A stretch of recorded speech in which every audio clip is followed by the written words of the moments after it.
Réussir, c'est ça. Connaissance, intelligence, sagesse. La connaissance de quoi? Déjà, la connaissance du Seigneur. Parce que c'est lui qui connaît. Il dit, je connais. Et donc, je dois pouvoir connaître le Seigneur, apprendre à le connaître tous les jours. C'est la raison pour laquelle le Seigneur nous a sauvés. Il dit, la vie éternelle, c'est qu'il te connaisse, toi, le seul véritable Elohim, et celui que tu as envoyé, Jésus-Christ. Donc, c'est une question de connaissance. Et lorsque nous apprenons à connaître le Seigneur, nous découvrons qui est-ce que nous sommes. Pourquoi? Parce que nous avons été faits à l'image d'Elohim.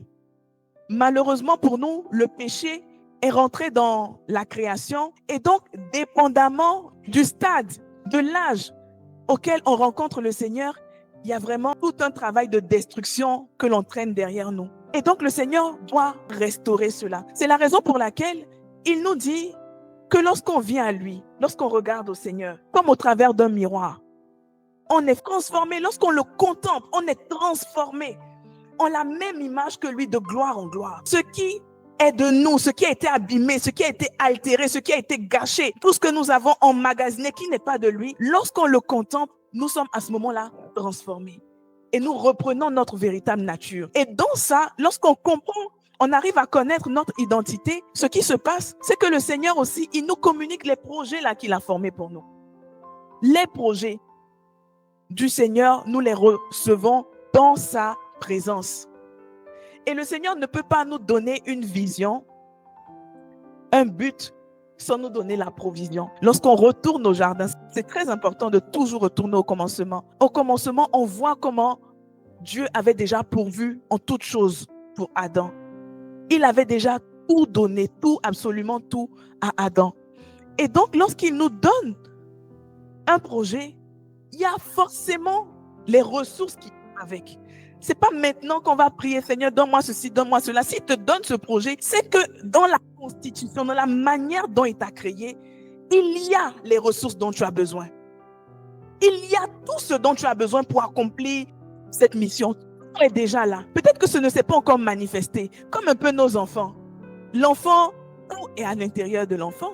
C'est pas quand le petit garçon va grandir qu'il va commencer à jeûner et prier pour que la barbe sorte. Non, arrivé à maturité, la barbe va sortir. La petite fille, arrivé un moment, les menstrues vont venir. Tout est déjà là, le package global, tout est déjà à l'intérieur. Même si ça n'a pas encore été manifesté, lorsqu'on va maturer dans l'exercice de ces choses, on verra cela se manifester clairement. Et donc, c'est important la connaissance des ressources que le Seigneur a mis à notre disposition. Important également la connaissance des lois de la réussite. Si je veux réussir, je dois connaître les lois de la réussite. Si je veux conduire, je dois connaître les lois de la conduite. Si je veux me marier, je dois connaître la loi du mariage. Si je veux faire quoi?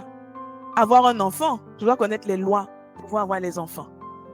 Le Seigneur a tout organisé comme ça. Il nous a donné un mode d'emploi. Et les lois, qu'est-ce que c'est que les lois? Une loi, c'est un principe universel. C'est-à-dire que ça s'applique à tout le monde. Et ça régit un domaine donné. Et le Seigneur, c'est en tant que créateur, c'est lui qui a établi ces lois. Et si nous voulons réussir, nous devons demander, mais Seigneur, quelles sont les lois de la réussite? Autrement, comme Paul disait, on prendrait le risque de pouvoir courir en vain. Et beaucoup d'enfants du Seigneur courent en vain. Parce que nous avons accepté le Seigneur, mais nous ne nous sommes pas encore engagés à découvrir les lois du royaume.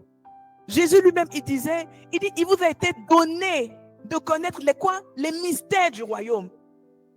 Les mystères du royaume nous ont été révélés au travers des Écritures. Dans les Écritures, le Saint-Esprit, qui est celui-là qui établit le règne du Seigneur, il vient, il nous communique. Mais le problème, c'est qu'il n'y a pas d'étudiants. S'il n'y a pas d'étudiants, si tu ne payes pas ce prix-là dans la présence du Seigneur pour dire, Seigneur, enseigne-moi les lois du royaume, comment est-ce que tu seras enseigné? Et tu vas faire quoi? Tu vas tâtonner. Et quand tu vas tâtonner, qu'est-ce qui va se passer? Tu vas t'épuiser. Tu vas t'épuiser également. Et donc ça, c'est par rapport à la connaissance. La connaissance, c'est beaucoup de choses. Parce que même pour quelqu'un qui est dans un secteur d'activité, si tu ne prends pas le soin de pouvoir connaître comment est-ce que le secteur d'activité fonctionne, comment le métier, il fonctionne. Mais tu ne pourras pas prospérer. Ça, ce n'est pas une question de sujet de prière. Non, aidez-moi parce que c'est difficile au travail. Est-ce que tu as pris le soin de pouvoir rechercher la connaissance dans ce domaine en particulier? Parce que c'est la connaissance qui va te faire prospérer. Ce n'est pas la prière. Ou tout au moins la prière là peut faire que le Seigneur va mettre un empressement dans ton cœur pour aller chercher la connaissance. Mais sans connaissance, tu ne peux pas réussir. C'est impossible. Et la connaissance, on la cherche. La connaissance, on la cherche. Mes frères, nous devons réfléchir. Le Seigneur nous a donné un cerveau, un esprit pour réfléchir. Actuellement, on est en plein dans tout ce qui est innovation technologique. Tu apprends qu'il y a quelque chose aujourd'hui de nouveau. Demain, c'est autre chose. Après, ça va tellement vite. Et donc, nous, en tant qu'enfants du Seigneur, on ne peut pas prendre le risque de dire non, bon, moi, je suis là. Alléluia, gloire au Seigneur. Je prie, je jeûne, je finis. Alléluia, Seigneur, merci pour ta grâce. Et je m'en vais. Non, même les païens réfléchissent. Parce que l'intelligence, la réflexion a été donnée à l'homme. Ça a été donné à l'homme. À l'homme. S'asseoir pour réfléchir. La Bible dit que celui-là qui réfléchit, qui pense aux choses, il trouve le bonheur. Le bonheur là-bas, c'est la prospérité, c'est la réussite. Celui qui s'assoit pour réfléchir aux choses, il trouve le bonheur. Et ça, c'est ce que l'intelligence fait. Lorsqu'on réfléchit, on a la possibilité de pouvoir avoir une vision. Parce que la vision, c'est ce que tu vois. Tu reçois la mission dans ton cœur. Maintenant, la vision, tu dois pouvoir te projeter. C'est-à-dire que oui, voilà ce que le Seigneur a dit. Voilà, dans 5 ans, dans 10 ans, dans 15 ans, dans 20 ans. Tu regardes, parce que c'est ce qui va déterminer ta trajectoire. Et ça va te permettre de pouvoir tracer un plan. Pour dire, bon, le Seigneur, il a dit ça. Voilà, comment est-ce que je peux organiser les choses à petite dose. Comment est-ce que je peux avancer? Et donc, la troisième composante de la réussite, c'est la sagesse. La sagesse, c'est quoi? C'est le comment on fait. C'est juste ça. Comment est-ce qu'on fait pour réussir? Pour réussir, voilà la loi que le Seigneur a donnée.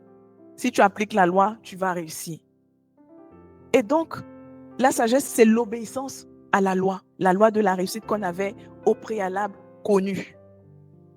Est-ce qu'on se suit? Et donc, la sagesse va nous pousser à nous mettre en action. Parce que si tu connais, que tu as réfléchi, mais que tu ne passes pas à l'action, tu n'as rien fait. Tu n'as absolument rien fait. Et toutes ces choses, Yahweh les donne. La Bible dit dans Proverbe 2, verset 6, Yahweh donne la sagesse, de sa bouche sortent la connaissance et l'intelligence. De la bouche de Yahweh. Et donc, nous, en tant qu'enfants du Seigneur, nous sommes grandement avantagés. Parce que Yahweh, là, qui distribue ça, c'est notre papa. C'est notre Père. Il donne la connaissance. Il donne l'intelligence. Il donne la sagesse. Et donc, comme on le voyait, travailler dur ne suffit pas pour réussir. Pour réussir, nous avons besoin de la sagesse. Dans Jean 13, 17, il est dit, si vous savez ces choses, si vous avez de la connaissance, vous êtes bénis. Si vous les faites, si vous les mettez en pratique. Parce qu'en tant qu'enfant du Seigneur, il y a plein de projets qu'on a dans nos cœurs. Vrai ou faux? On sait que le projet là, c'est le Seigneur qui a mis dans nos cœurs. Mais le passage à l'action tarde. Et ça nous emmène justement à pouvoir voir les ennemis de notre réussite.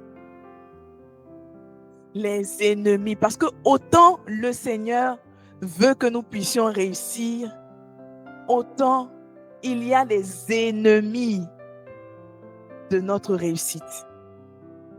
Et les ennemis de notre réussite, ce n'est pas seulement les démons. Ce n'est pas seulement le diable.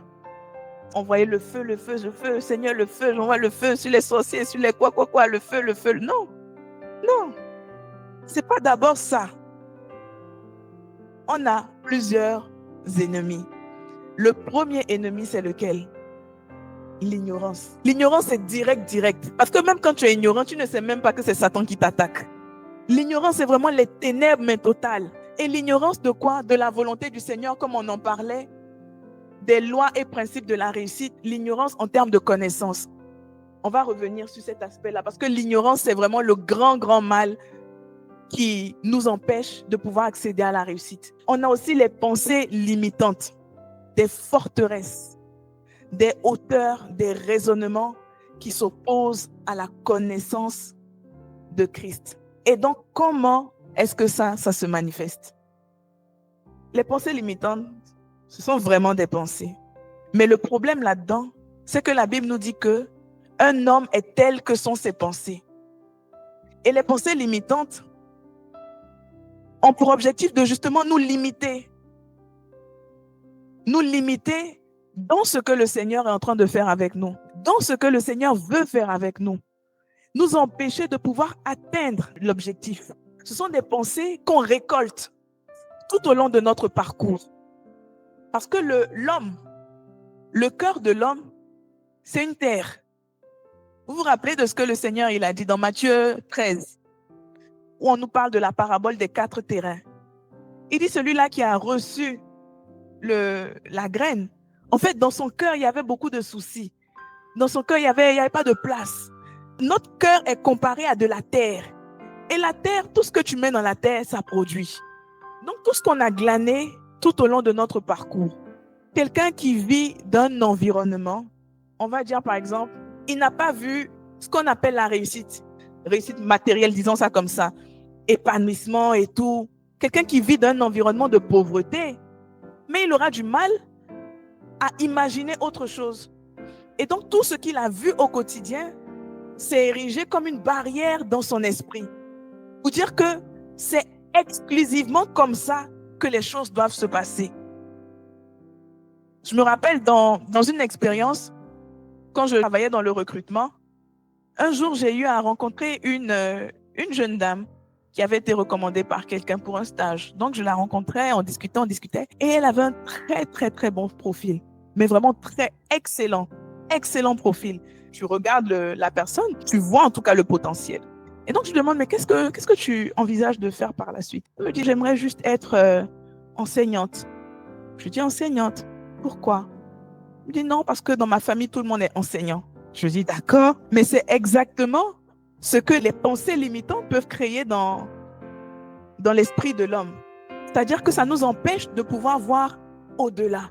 Tout le monde fait ça, donc moi je fais ça. Je suis condamné à faire ça, donc je fais ça. Les pensées limitantes peuvent être aussi le résultat des situations que nous avons vécues, des chocs, des blessures que nous avons vécues tout au long de notre parcours.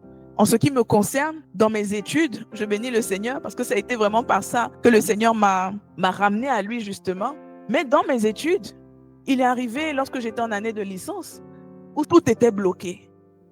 Et je refais mon année de licence, pas une, pas deux, mais 3 fois mon année de licence, avec tout ce que cela peut avoir comme conséquence. Et c'est-à-dire qu'après cette traversée du désert, je finis d'avoir tous les autres diplômes. Mais en entreprise, il y avait quelque chose qui était là. Il y avait la peur de l'échec qui s'était logée quelque part. Moi, je ne savais pas. Mais comment est-ce que ça se manifestait? Je n'arrivais pas à aller au fond des choses. Je n'arrivais pas. En prospection, par exemple, lorsque un client me disait non, automatiquement, ça, c'était la fin du monde. Et ça, c'est véritablement ce que les pensées limitantes peuvent créer. Et j'en étais même pas consciente. Parce que les pensées limitantes, ce sont des pensées. Donc, pour toi, c'est normal. Pour toi, c'est naturel. C'est normal que tu n'aimes pas le métier de commercial. C'est normal que tu n'aimes pas aller vers les gens et tout ça. C'est ta nature. Alors que c'est le résultat de quelque chose, d'un traumatisme que tu as subi. Jusqu'à ce qu'un jour, personnellement, pour ma part, j'ai crié au Seigneur. Je dis, mais Seigneur, c'est quoi ce truc en fait? Et le Seigneur me dit, non, peur de l'échec. Je dis, waouh, Seigneur. Et c'est là où il ouvre mes yeux pour que je réalise en fait que c'était ça que je traînais comme un boulet, comme une chaîne invisible dans tout mon parcours. C'est vraiment le lieu de pouvoir examiner toutes nos pensées. Les pensées que nous avons concernant l'aspect professionnel.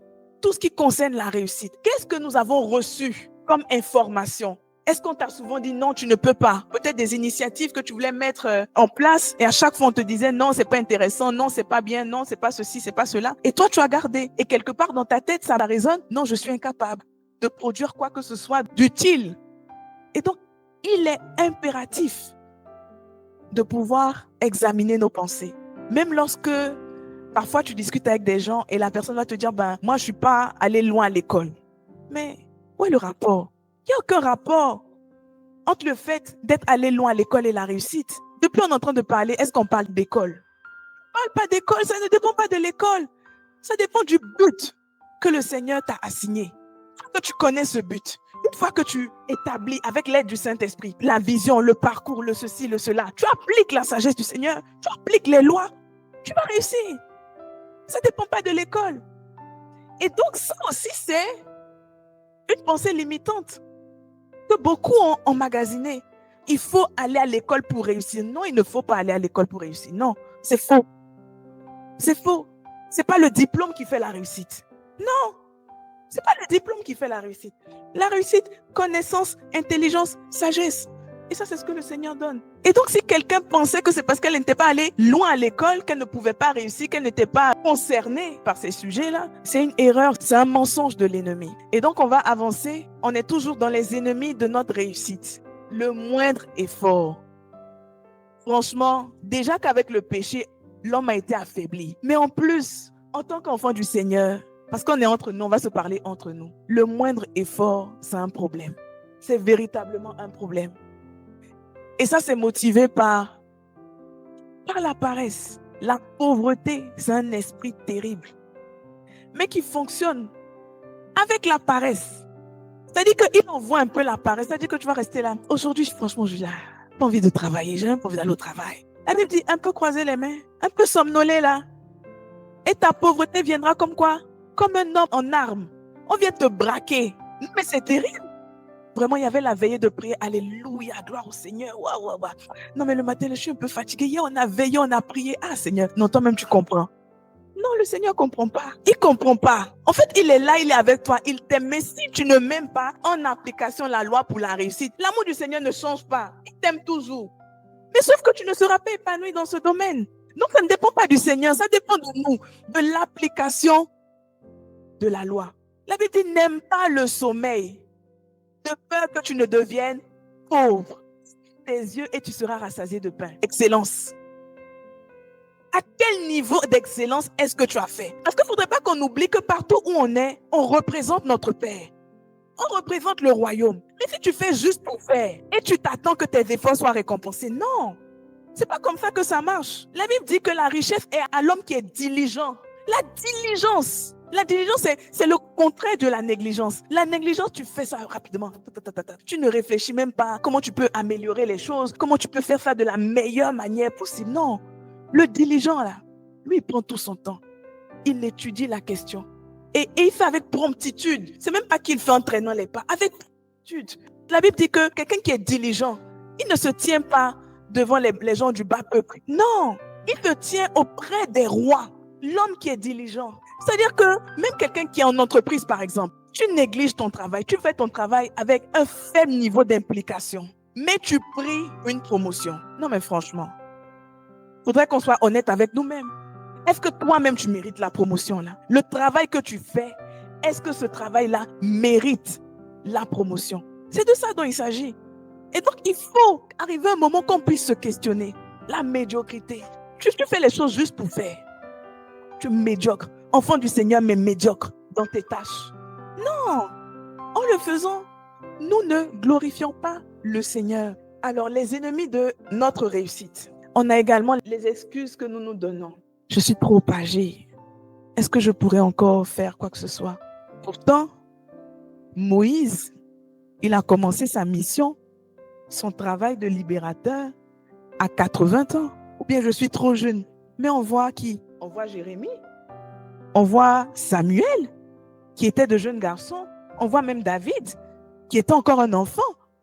Lorsqu'il a répondu à l'appel du Seigneur, lorsqu'il est rentré dans sa mission, comme autre excuse, non, je ne suis pas assez intelligent. C'est un peu ce qu'on disait là, je ne suis pas parti à l'école, donc je ne suis pas assez intelligent. L'intelligence et l'école, c'est deux mondes différent. Celui qui donne l'intelligence, c'est qui? On vient de le voir. C'est le Seigneur. Il dit, je te rendrai intelligent. Je t'instruirai. Je te montrerai le chemin sur lequel tu dois marcher. Je te rendrai intelligent. C'est-à-dire que si toi-même tu t'assois et tu sens que ta réflexion n'est pas poussée, mais rentre dans le lieu secret. Rentre dans le lieu secret parce que c'est la volonté du Seigneur. Et c'est sa parole. Il dit que c'est ce qu'il fait. Seigneur, tu as dit que tu me rendras intelligent. Seigneur, je suis là. Rends-moi intelligent. Dans l'église, les gens n'ont pas de sujet de prière. Parfois, on dit non, on va prier. Juste un moment, la personne est fatiguée. Pourquoi? Parce qu'on ne s'évalue pas nous-mêmes. On ne se regarde pas avec honnêteté. Une auto-évaluation personnelle. Parce que si on le fait, on va voir que nos manquements sont énormes par rapport justement à là où le Seigneur veut nous mener. Et tout ça sont des sujets de prière. Seigneur, rends-moi intelligent. Seigneur, rends-moi intelligent. Seigneur, tu vois, tu m'as confié ça. Mais je n'ai personne pour m'aider. Une autre excuse. Personne pour m'aider. Mais le Saint-Esprit est celui qui vient au secours de nos faiblesses. Il dit, je ne vous laisserai pas seul, je vous enverrai mon esprit. Et si le Saint-Esprit est avec toi, c'est le cœur de qui ne peut pas toucher pour que toi, tu accomplisses ton but. Nous ne sommes pas seuls. Ah non, Seigneur, je n'ai pas assez d'argent pour faire ça. Il dit, l'or et l'argent font quoi? L'or et l'argent m'appartiennent. Seigneur, je n'ai pas assez d'argent pour ouvrir ceci. Oui, c'est vrai que tu mets dans mon cœur ce projet, mais je n'ai pas assez d'argent. On ne t'a pas demandé d'avoir assez d'argent. On t'a demandé de te mettre en mouvement. Il est notre provision. Yahweh est notre provision. Il dit, jette ton or à la surface des eaux. Et Yahweh lui-même, il sera ton or. Non, mais quand Yahweh est ton or, mes frères, quand Yahweh devient ton or, mais tu n'as pas à t'occuper de quoi que ce soit. Pierre, il vient, il va trouver le Seigneur. Les gens sont venus les voir, l'impôt et tout ça. Il dit, non, va seulement, tu pêches le poisson. Tu es pêcheur, non? Ok, va pêcher. Le premier poisson que tu vas trouver, il y a l'argent dedans. Va, tu payes. Non, il est le maître. Quand on dit que Yeshua est le maître, qu'on le réalise, il est le maître. L'or et l'argent lui appartiennent. Je ne sais pas comment faire. Ça fait le comment c'est la sagesse. Dans Jacques, qu'est-ce qu'il est dit? Celui qui manque de sagesse. Parce que le Seigneur sait que malgré le fait que tu sois enfant du Seigneur, né de nouveau, rempli du Saint-Esprit et tout, tu n'arrives pas à manifester cette sagesse. Il dit, si quelqu'un manque de sagesse, qu'il la demande. Demandons, mes frères. Seigneur, je ne sais pas comment on fait ça. L'implication, il dit que si on demande, ce qui va se passer à ce moment-là, c'est que il va nous donner sans juger. C'est-à-dire qu'il ne va pas te dire, mais Juliana, pourquoi est-ce que voilà, tu n'es pas sage? Pourquoi est-ce que tu ne sais pas comment faire ceci, comment faire cela? Oui, depuis le temps que tu es dans le Seigneur, il ne te juge pas. À l'étape où il vient, où tu viens à lui, pour lui demander, Seigneur, par rapport à la sagesse, il est là pour t'exaucer. Il donne sans juger. Il est la source de la sagesse. Donc, on ne peut pas dire, Seigneur, je ne sais pas comment faire, alors qu'on a la source à côté. Si on ne va pas s'abreuver, si on ne va pas puiser, mais nous ne saurons jamais faire. Et qu'est-ce qui se passe? Le temps est en train de passer. Les saisons changent, ça avance. Et notre vie reste quoi? Statu quo. Et ça, c'est un véritable ennemi. Une autre excuse, non, j'ai pas le temps. Il viendra un moment où je vais avoir le temps pour pouvoir faire ça. Le temps ne t'appartient pas. Quand tu dis que tu n'as pas le temps pour te pencher sur la question de la mission pour laquelle tu as été créé, en fait, tu es en train de dire implicitement, les choses insignifiantes ont plus de valeur que ta destinée. Tu accordes plus d'importance aux choses inférieures, aux choses viles, que à ta destinée, à l'œuvre que le Seigneur veut faire avec toi. On est dans la question de la destinée, du but, de la mission pour laquelle le Seigneur nous a appelés. Ça doit passer en priorité. Il nous a créés pour ça. La Bible dit que Dieu fait toutes choses pour un but. Il nous a créés pour ce but-là. Donc, je ne peux pas dire que je n'ai pas le temps, parce que je mets les futilités en priorité. Non, c'est une mauvaise gestion. Le manque de responsabilité. Nous sommes toujours dans les ennemis de notre réussite. Le manque de responsabilité, les retards, peu importe les excuses qu'on va donner, c'est un manque de responsabilité. Et quelqu'un qui est souvent en retard dans les choses de la vie sera en retard sur l'agenda du Seigneur pour lui. Et donc, on doit prendre ça à cœur. C'est ma responsabilité d'être à l'heure. C'est ma responsabilité de pouvoir prendre véritablement l'héritage que le Seigneur m'a donné. Il dit qu'il ne m'a pas donné un esprit de timidité, donc je ne suis pas timide. Je ne peux pas être nonchalant. Je ne peux pas, non. Non. C'est ma responsabilité de pouvoir répondre à l'appel du Seigneur avec ce qu'il m'a donné. C'est ma responsabilité de ne pas me relâcher. Le relâchement. Il y a quelque chose qui est très parlant pour ceux qui travaillent en entreprise. Le jour où tu partais faire l'entretien, c'est-à-dire que tu n'es pas encore dans l'entreprise, comment est-ce qu'on s'habille? On est sur le 31, n'est-ce pas? On est bien apprêté, on est bien, on est 1 an, 2 ans, 3 ans. Tu vois la personne, elle marche. Limite, c'est en jogging, travail. On se fiche de pouvoir être bien. Pourtant, comment dirais-je, c'est une réalité aussi. La Bible dit que l'homme, il regarde à l'apparence. Quelqu'un qui cherche une promotion, mais qui se relâche déjà dans la manière de se présenter, en position de responsabilité, les autres auront un regard sur toi. Mais si tu ne donnes même pas l'envie qu'on te regarde, comment ça va se passer? Et ça, c'est le relâchement. Parce qu'au début, première semaine, tu vas apprêter tes habits pour être toujours bien tiré à 4 épingles et tout ça. 3 ans, 4 ans, 5 ans, tu es dans la même boîte. Maintenant, finalement, tu te négliges pour y aller. Le relâchement est un manque de responsabilité. Même le relâchement dans le travail, c'est un manque de responsabilité. Et la Bible dit que celui qui se relâche est frère de celui qui détruit. C'est comme si Satan et toi, vous dites, aujourd'hui, on va marcher ensemble. À partir de maintenant, on marche ensemble. Je vais t'aider à faire ton travail de destruction. Tu t'associes à Satan pour pouvoir détruire ta destinée. Juste à cause du relâchement. Parce que tu ne prends pas pleinement ta responsabilité à cœur. Même quand on parle de la procrastination. La procrastination, c'est quoi? Non, je vais faire demain, je vais faire après, je vais faire ceci, je vais faire cela. Mais la procrastination, c'est un manque de responsabilité. Pourquoi? Parce que quand tu questionnes la procrastination te répond. Pourquoi est-ce que je veux mettre à demain? Non, parce que en fait, je pense que je n'ai pas les ressources nécessaires pour pouvoir le faire. Et donc, si tu n'as pas les ressources nécessaires, comment faire pour avoir les ressources nécessaires? C'est ça la responsabilité. Non, je n'ai pas assez de temps pour le faire. Pourquoi est-ce que tu n'as pas assez de temps? Quand tu grattes, tu vois que c'est une mauvaise gestion du temps. La personne est mal organisée. La personne n'a pas mis dans le bon ordre ses priorités, ni plus ni moins. Et donc, la procrastination, c'est un manque de responsabilité. On évite de confronter la situation, de regarder en face. On évite cela. Et ça, c'est un ennemi de notre réussite. Parce que si tu dois faire quelque chose, qu'à chaque fois, non, je vais faire après, non, je vais faire après, non, je vais faire après, mais ce serait même grotesque de venir donner le sujet de prière en assemblée. C'est grotesque. Parce que ce que toi, tu dois faire, tu ne le fais pas. Ta part, ta responsabilité, pour que le Seigneur vienne bénir. Toi, tu ne fais pas, mais tu veux compris. Franchement, il faudrait qu'on arrête. La distraction aussi, ça part dans le manque de responsabilité. Maintenant, on a aussi un autre ennemi. Celui-là, il est particulier. Je l'ai appelé les Madianites. Est-ce que vous connaissez les Madianites? Nous sommes dans Juge 6. J'espère que vous avez votre Bible à côté. Oui, tu peux lire. Oui, à partir du verset 1. La Bible dit, « Or les fils d'Israël firent ce qui est mal aux yeux de Yahweh. Et Yahweh les livra entre les mains de Madian pendant 7 ans.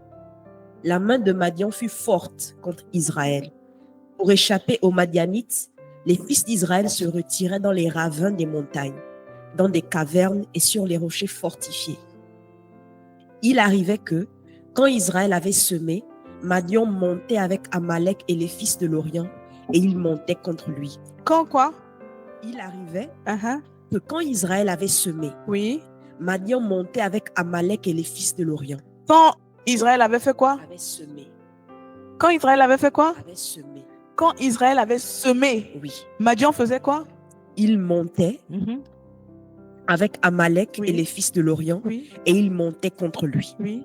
Il faisait un camp contre lui, ravageait les fruits de la terre jusqu'à Gaza et ne laissait en Israël ni vivre, ni brebis, ni bœuf, ni âne. Car ils montaient avec leurs troupeaux et leurs tentes. Ils arrivaient comme une multitude de sauterelles. Ils étaient innombrables et leurs chameaux, et ils venaient sur la terre pour la ravager.